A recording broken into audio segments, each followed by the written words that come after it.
Halo Sobat Theo, jumpa lagi di podcast Theo Talk. Pada kesempatan kali ini, saya Cindy akan menemani Sobat Theo bersama-sama untuk berbincang-bincang santai bersama bintang tamu spesial kita. Nah, pasti Sobat Theo penasaran nih, siapa bintang tamu spesial kita? Langsung saja kita sambut Mas Kartono. Halo Sobat Theo, yeay. Selamat datang di podcast Theo Talk ya Mas. Baru pertama kali nih ya? Iya Mbak, bener sekali ya. Besok diundang lagi. Wah, ya Oke. mudah-mudahan. Jangan ding, sekali saja. Oke, Mas, pada kesempatan kali ini di podcast Theo Talk kita akan berbincang mengenai topik doa.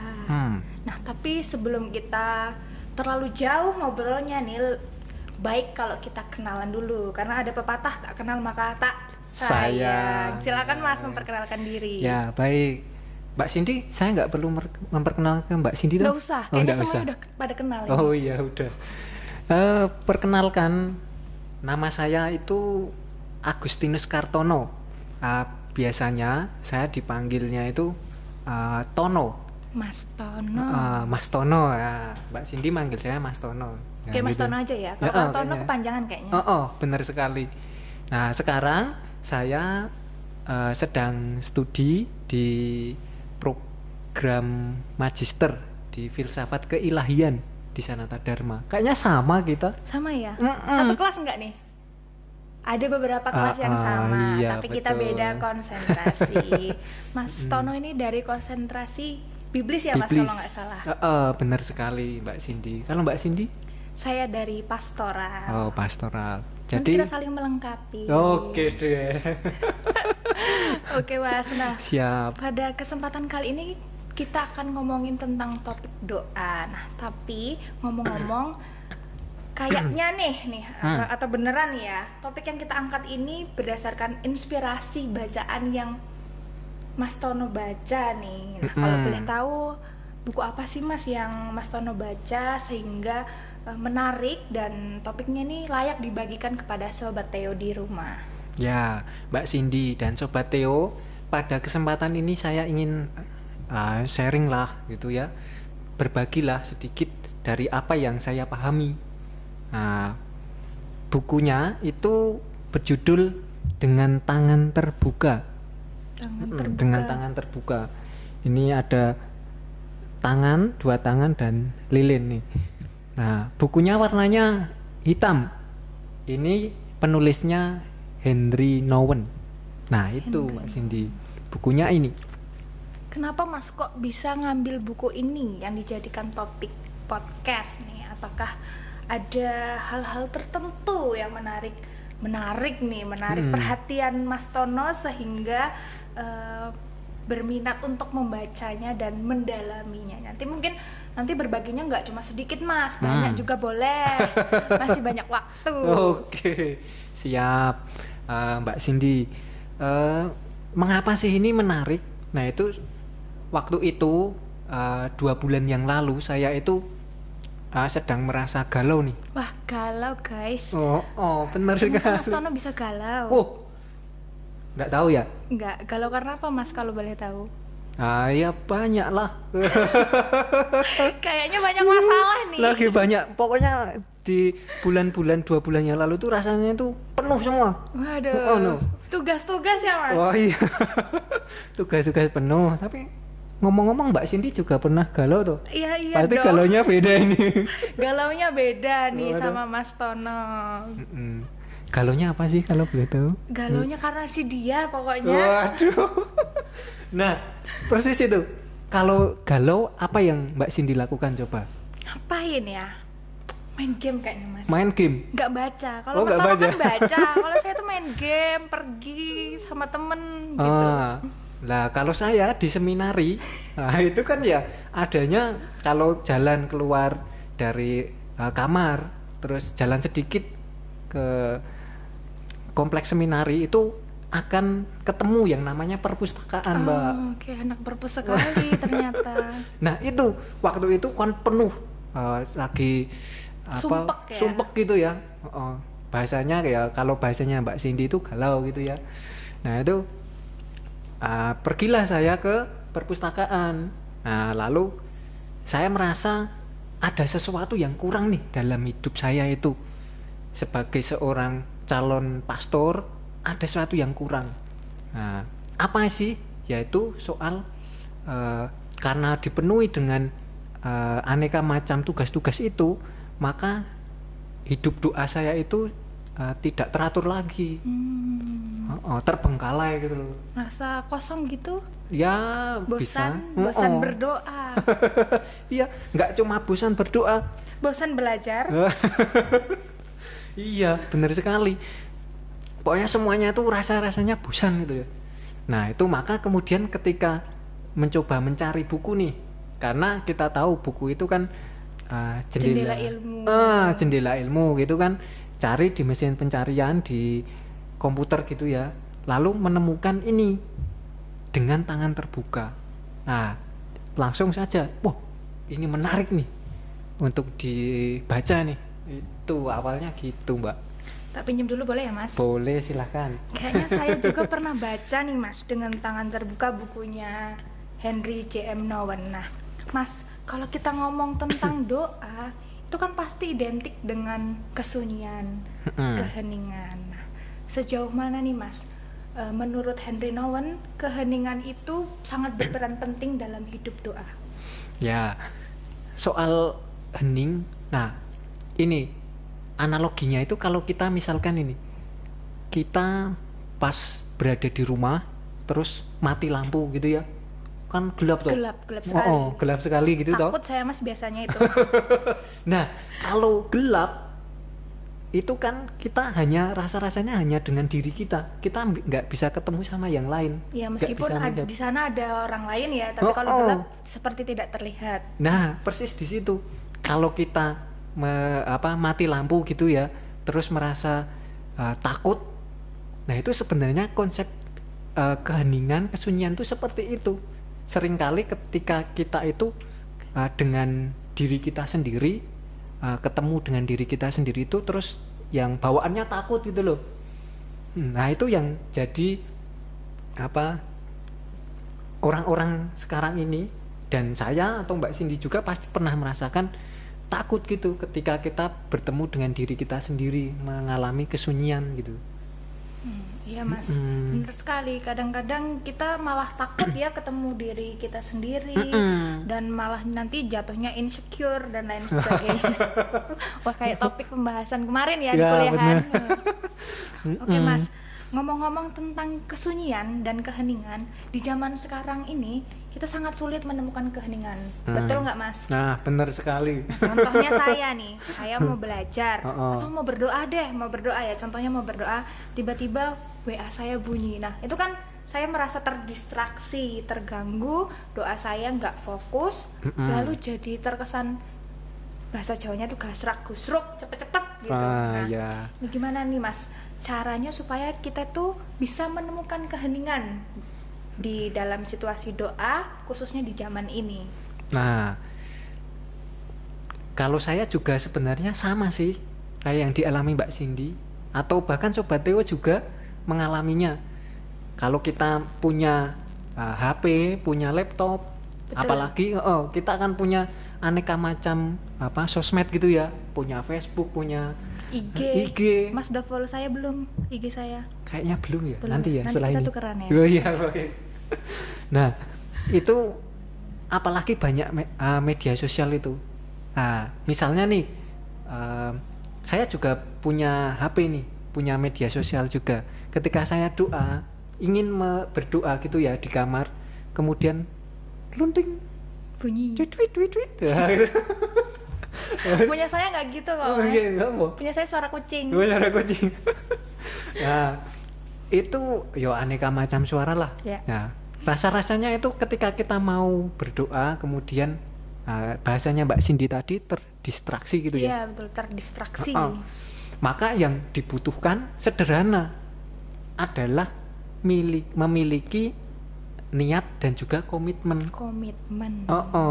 Kalau kita mau berdoa nih, ya letakkan itu HP, laptop itu jauh-jauh dari kita. Lalu kita mengambil tempat yang nyaman buat kita berdoa, buat kita terutama mengalami yang namanya keheningan tadi. Gitu Mbak Cindy. Kalau boleh dikatakan berarti kita menggunakan sarana itu sejauh perlu gitu ya Mas. Kalau nggak perlu ya benar sekali, diabaikan saja. Apalagi pas kita mau berdoa, menjalin relasi dengan Tuhan. Ya. Oke Mas. Nah kalau nggak salah baca nih ya Mas, nanti tolong dibenerin biar saya kelihatan membacanya benar gitu, membaca semua. Nah ini ada kaitannya doa dengan penerimaan. Jadi Nowen tuh mengatakan ketika kita berdoa dan mau menemukan keheningan, kita harus menerima. Nah, konsep penerimaan yang seperti apa nih Mas yang dimaksudkan oleh Nowen di dalam hidup doa kita ini? Nah, Mbak Cindy kan pernah pacaran belum? Pernah Mas, jangan keras-keras ya Mas. Bahkan sekarang kan masih punya pacar kan? Masih nggak ya? Masih kalau nanti yang di sana marah. Oh ya, baik. Sama seperti kalau misalnya Mbak Cindy awal-awal dulu mau menerima si dia itu. Oke. Nah, pasti ketika mau menerima dia ada suatu energi yang membuat Mbak Cindy itu tidak melihat apa yang buruk dalam dirinya.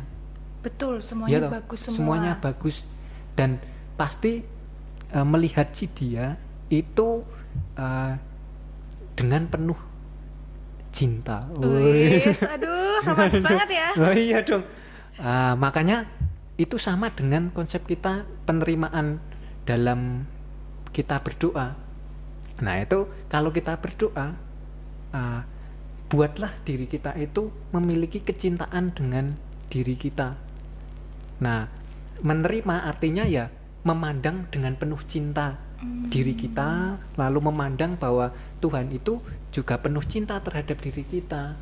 Buktinya nih, Mbak Cindy sekarang dianugerahi seorang pacar. Gitu. Bener enggak? Kok jadi saya ini? Iya, atau yang lainnya mah. Mas Tono aja. Oh, kalau sekarang ya, misalnya saya menerima bahwa saya itu suka kalau di kampung nih saya itu kalau di seminari suka macul itu mencangkul nih. Saya menerima diri saya bahwa saya itu bisa mencangkul, bisa menanam. Banyak loh yang sudah saya tanam. Apa aja Mas?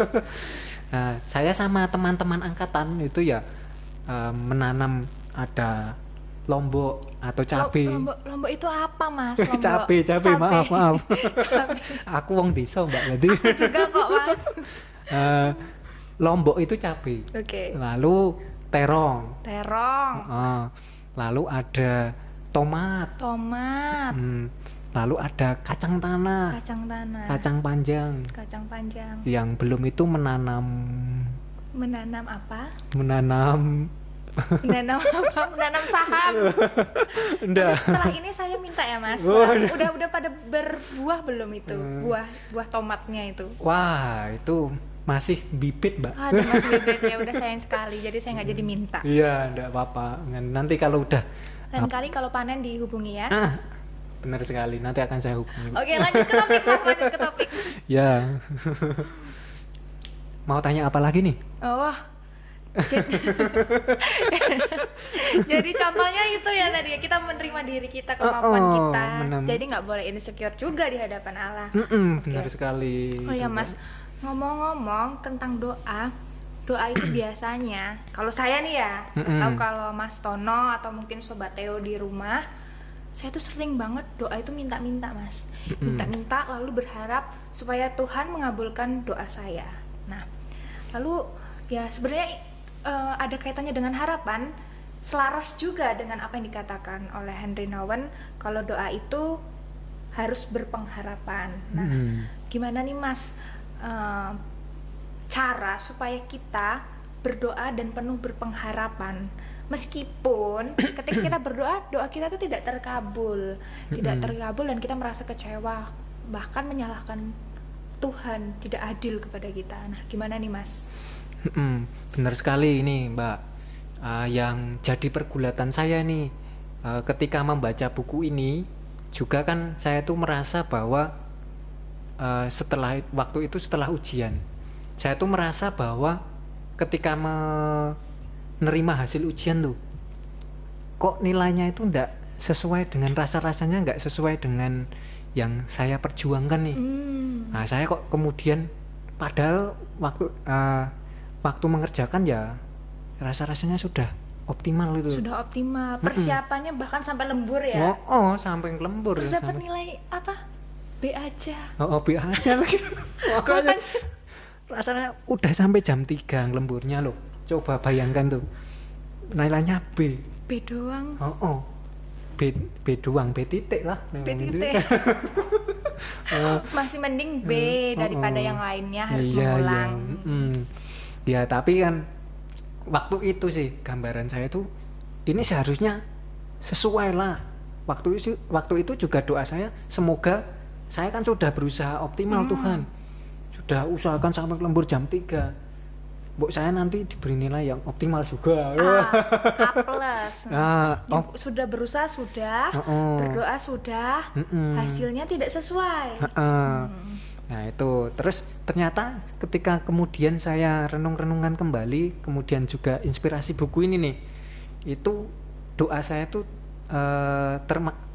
kategorinya masuk pada doa yang sebatas meminta.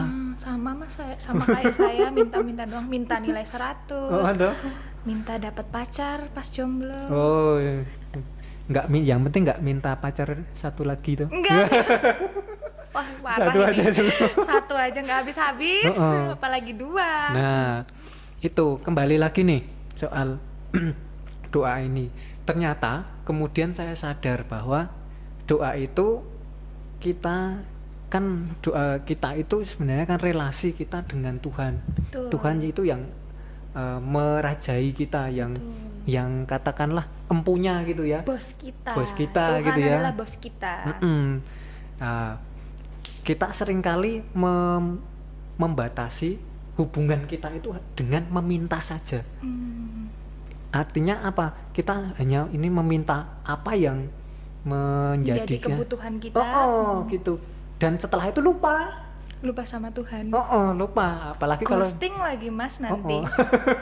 Udah minta, udah dikabulin, terus kita ghosting. Nah, pengalaman nih kayaknya nih. Jangan bilang-bilang ya mas, rahasia. Iya. Baik. Nah, maka seringkali kita tidak sampai pada yang namanya berpengharapan. Berpengharapan itu adalah kita melihat ada kuasa yang melampaui kita, ada kuasa yang melingkupi kita gitu. Nah, seringkali kita hanya jatuh pada hubungan meminta. Itu. Maka yang kemudian diharapkan di sini adalah doa kita itu menjadikan kita itu penuh pengharapan gitu terhadap Dia yang memiliki kita gitu. Apapun yang terjadi, entah itu terkabul atau tidak, yang penting kita berpengharapan. Nah, Oke, gitu. Mas. Tadi ngomong-ngomong tentang pengharapan, tadi sempat disinggung antara berusaha dan berdoa gitu ya. Nah, tapi ada satu kalimat yang menarik Mas di dalam bukunya Henry Nouwen ini. Sebenarnya doa itu juga mengandung unsur bela rasa. Nah, ini gimana nih Mas? Kok doa yang biasanya itu pribadi, karena tadi kan dikatakan doa adalah relasi pribadi kita dengan Tuhan, itu kok bisa sampai pada aspek sosial, berbela rasa dengan sesama kita. Ini gimana nih Mas, konsep bela rasa seperti apa yang dikatakan oleh Nouwen dalam hidup doa ini? Ya, baik Mbak Cindy. Pernah nggak sih kita itu ketika berdoa nih, ini misalnya ketika kita berdoa, kemudian kita teringat, waduh, nanti saya makan apa ya? Nanti ada soto enak enggak? Sering Mas, sering kemudian melompat pada bayangan-bayangan di luar diri kita. Iya, betul. Nah, atau kalau Mbak Cindy ya mungkin ketika berdoa, mudah-mudahan si dia setia sama saya gitu. Atau doa semoga orang tua yang di rumah sehat-sehat selalu, sehat semua. Nah, persis di situ artinya kalau doa di sini itu berbela rasa, artinya kita itu bisa menjangkau orang-orang yang di sekitar kita dengan kacamata Allah. Artinya melihat orang-orang yang di sekitar kita dalam doa dan membawanya dalam doa-doa kita itu. Misalnya saya berdoa, misalnya hari-hari ini tuh saya tuh sedang berdoa, lalu kemudian saya mengingat orang tua saya yang terutama bapak yang baru saja meninggal, saya bawa dalam doa-doa saya. Atau Sobat Theo semua itu akhir-akhir ini kita kan dihadapkan pada situasi pandemi. Pandemi. Lalu saudara-saudari kita yang di Myanmar. Betul.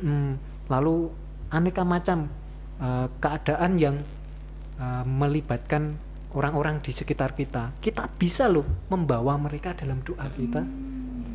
Nah, itulah letaknya berbela rasa, Mbak Cindy. Jadi ternyata doa ini jangkauannya luas ya Mas, nggak hanya aspek pribadi saja, tetapi juga aspek sosial. Ya. Meskipun kita di sini dan si dia di sana, kita bisa mendoakan, kita bisa bertemu lewat doa. Iya, benar sekali. Oke Mas, kan ini judulnya bukunya dengan tangan terbuka. Nah, lalu dikatakan itu berdoa dengan tangan terbuka itu apa ya Mas?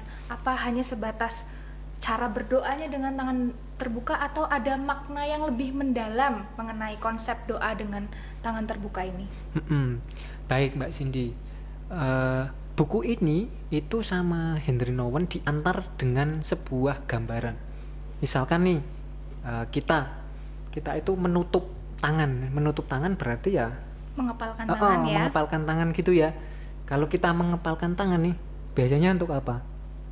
Untuk meninju. Menyerang seseorang. Untuk menyerang seseorang gitu ya. Atau ketika kita marah, kesal tuh rasanya kekesalan. Misalnya nih Mbak Cindy lihat aku lagi ya udah saya nih. Okay. Misalnya saya itu sedang kesal nih sama temen nih, dia itu dibantu, nggak ngerasa dibantu. Waduh. Kemudian saya ungkapan kekesalan saya itu adalah kemudian mengepalkan tangan. Nah, kalau kita mengepalkan tangan itu sadar atau enggak, kita itu sedang dikuasai oleh emosi kita. Emosi negatif ya. Emosi negatif kita. Sementara tadi di awal doa itu kan dengan tangan terbuka menerima diri kita. Betul. Nah, salah satu menerima caranya adalah membuka tangan kita gitu. Nah, membuka artinya ya membawa seluruh apa yang ada dalam diri kita. Pergulatan kita pergulatan mungkin ya. Pergulatan ya tadi. Galau. Oke, galau bisa, kesedihan bisa, ketakutan atau apa ya, yang pokoknya yang membebani kita lah, unek-unek kita lah. Biasanya kan kalau kita berdoa kemudian ketika kita bisa membuka semuanya itu dan kita berpengharapan memohon berkat dari Tuhan untuk bisa merangkul semua itu, menangani atau mencoba memperbaiki situasi, kita akan bisa dengan lancar, dengan mudah ya, berkomunikasi dengan Tuhan. Gitu. Menarik sekali ya. Nah, oke Mas Tono, kita sepertinya sudah ada di penghujung terakhir nih. Nah, sebagai penutup nih sebelum ditutup, mungkin ada tips-tips berdoa bagi Sobat Theo di rumah supaya doa itu lebih mudah dan sederhana, tidak membosankan. Mungkin bisa dapat dibagikan supaya nanti bisa diterapkan dalam kehidupan sehari-hari. Ya, baik. Mbak Cindy dan Sobat Theo yang terkasih, kita seringkali merasa bahwa doa itu menjadi beban tersendiri. Doa itu merasa sulit, sehingga apa yang terjadi, kita ketika berdoa tidak bisa konsentrasi, kita tidak bisa menikmatinya. Nah, sadarkah ketika kita tidak bisa menikmati, Mbak Cindy juga, saya juga, ada sesuatu yang janggal dengan cara kita berdoa. Nah, salah satunya adalah kemungkinan besar kita itu ketika berdoa masih dengan tangan tertutup. Artinya kita masih menggenggam segala emosi kita, barangkali ketakutan kita, kegelisahan, kegalauan kita dan aneka macam hal yang katakanlah mencengkram diri kita. Nah, ketika berdoa kita diharapkan untuk membuka semuanya itu. Nah, caranya adalah berani berkomitmen. Saya sudah dikasihi oleh Tuhan, maka saya ingin mengasihinya, ingin membangun relasi dengan dia dengan caranya terbuka, membuka semua yang ada dalam diri saya dan memohon berkat baginya. Gitu Mbak Cindy. Oke, Mas Tono, terima kasih atas bincang-bincangnya mengenai hidup doa. Ya baik Sobat Theo, itulah yang dapat disampaikan oleh bintang tamu kita kali ini. Semoga apa yang disampaikan dapat menginspirasi. Jadi kita bisa berdoa dengan cara sederhana, dengan membuka diri, berkomitmen, dan juga dengan penuh berpengharapan kepada Tuhan. Oke. Ya. Baiklah, saya Cindy, saya Tono. Kami pamit undur diri dan sampai jumpa di episode podcast selanjutnya. Talking, sharing, and living. Sampai jumpa.